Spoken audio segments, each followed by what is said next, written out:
Hey YouTube, it's AdamX20 and today I am working on some of the bugs that I've noticed when running my software on Windows XP. So there's been like Windows spam, I got that corrected. That's just because Qt has an interesting behavior. When you create a widget, it shows it even though you don't want it to be shown. So I'm going through all of my code and finding all of the widgets that show themselves before I want them to be shown and changing that behavior. Right now the biggest issue I have are the plugin docs and also the debug console, because I need those to be active even though the user hasn't actually interacted with them yet. So yesterday I received a video question from Roger, and the question was, what am I going to do after my 365 days of my YouTube orbit are over?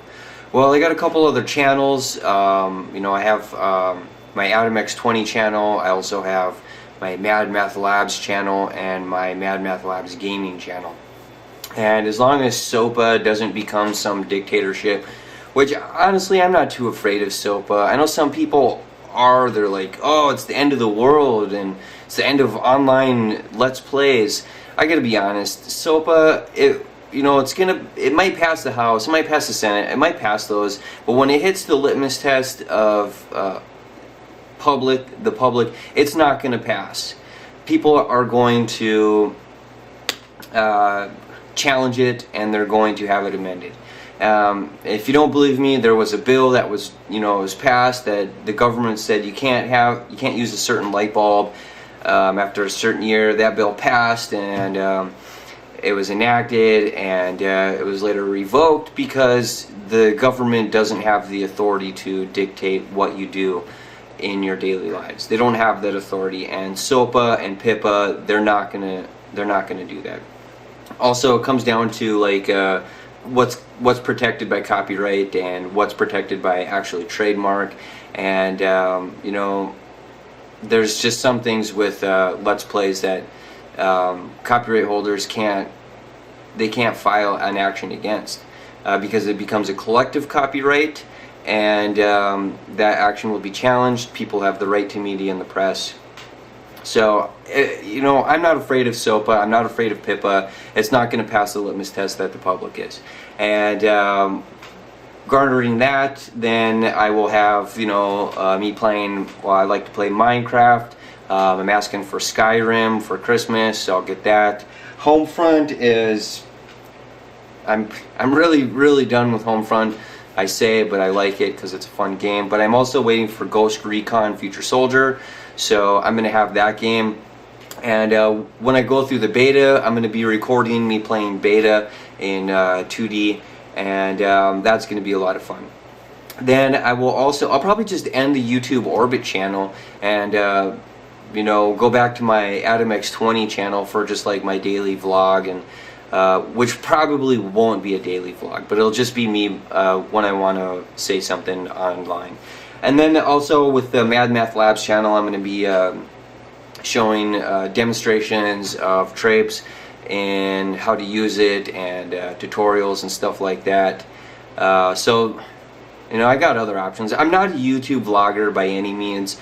YouTube it's just, the YouTube Orbit was just a challenge because I want to do more recording and more uploading to YouTube, but I'm not going to make it a career.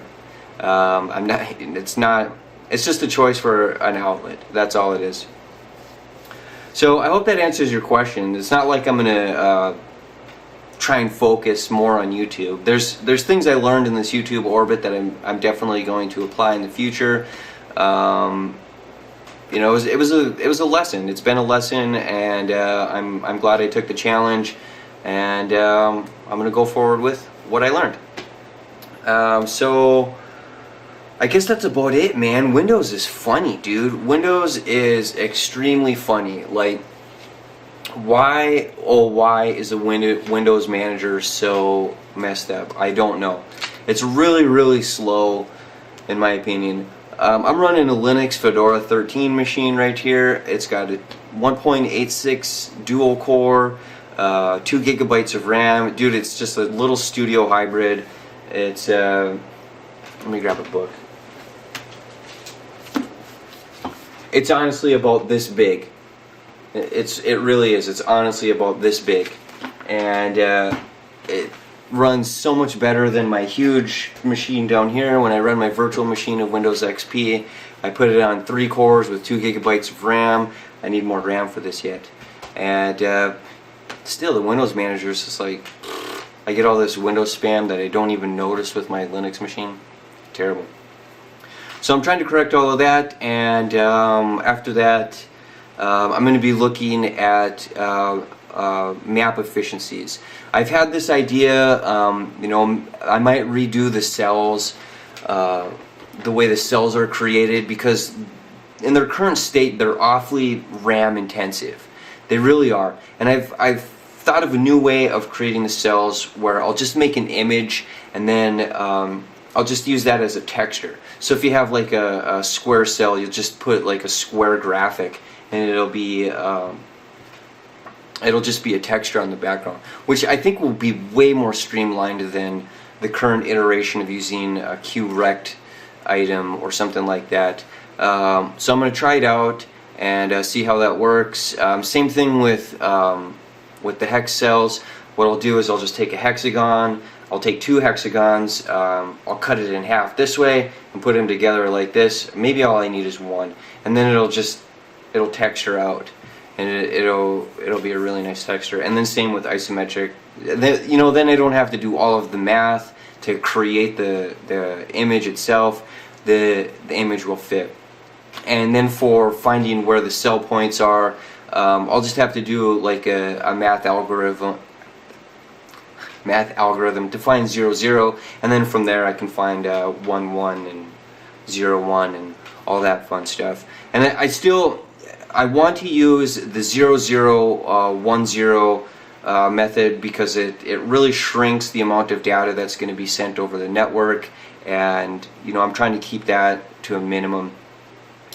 So yeah, that's what I'm going to be looking at, but I really got to get some things fixed with Windows. I also fixed the parse style sheet error that pops up in the little dialog box.